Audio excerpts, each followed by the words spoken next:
بهدوء ومن غير تعصب. انت دلوقتي قاعد على الكنبة ماسك الموبايل عامل فيها محلل استراتيجي من الدرجة الأولى. تفتح السوشيال ميديا تلاقي إيران ضربت، إسرائيل ردت، أمريكا تدخلت، والعالم خلاص هيولع، وانت بتقول لنفسك أنا فاهم كل حاجة. الكلام ده للأسف ما فيهوش حاجة مظبوطة، لأنك فاهم الترند مش فاهم اللعبة. طيب هو إيه اللي يخلي كل الناس مركزة في نفس المكان ونفس الأحداث؟ إيران وإسرائيل وأمريكا. طب والباقي العالم كله أجازة يعني ولا إيه بالظبط؟ شوف هحكي لك حكايتين، ولو مخك اشتغل 2% بس زيادة هتفهم إنك كنت بتتفرج على فيلم، والمشهد المهم كان في حتة تانية خالص.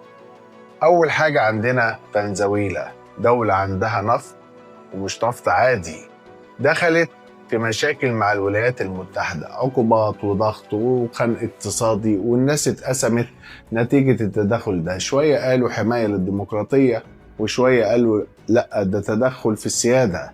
تمام، كلام جميل بنسمعه كل يوم، بس السؤال اللي معظمنا عارف إجابته هو مين كان بياخد النفط ده أصلا؟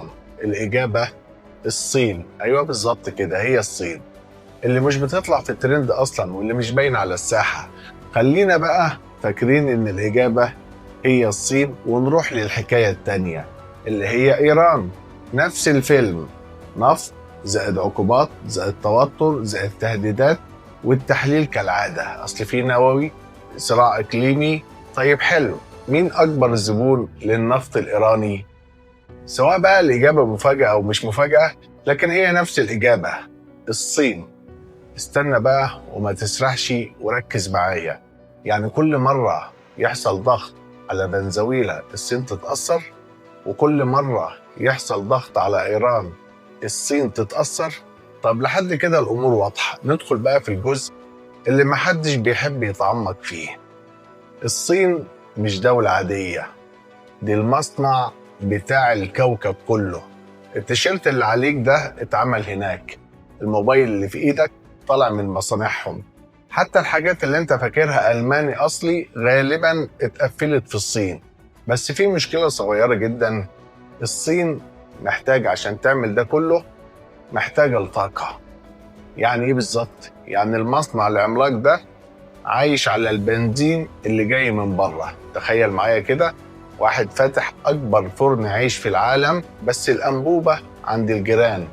لو حد شد الأنبوبة شوية ولا حتى قفلها خالص، الفرن مش هيشتغل بنفس الإنتاجية. مفيش حد قاعد في أوضة ضلمة بيقول يلا نعمل فيلم، لكن في حاجة اسمها كل واحد بيلعب لمصلحته.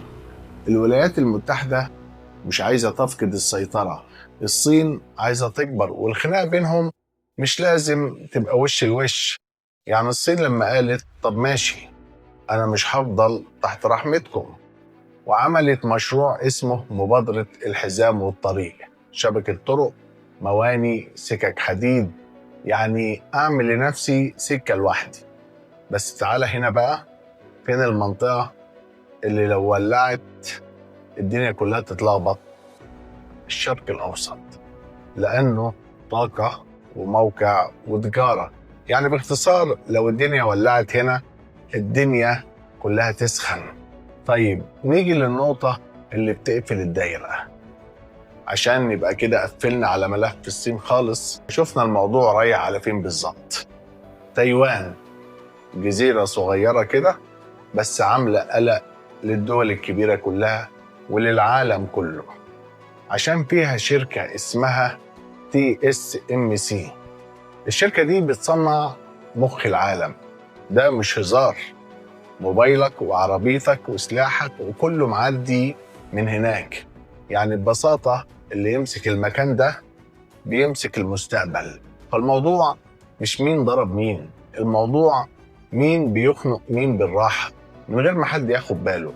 لو انت شايف ان كل ده عشوائي يبقى انت طيب زيادة عن اللزوم، ولو شايف انها مؤامرة 100% يبقى انت داخل فيلم اكشن بزيادة. الحقيقة في النص، مصالح بتتحرك ودول بتلعب وشعوب بتتفرج، وانت قاعد تحسب الضربة راحت فين، ومش واخد بالك مين اللي كسب الجولة أصلا.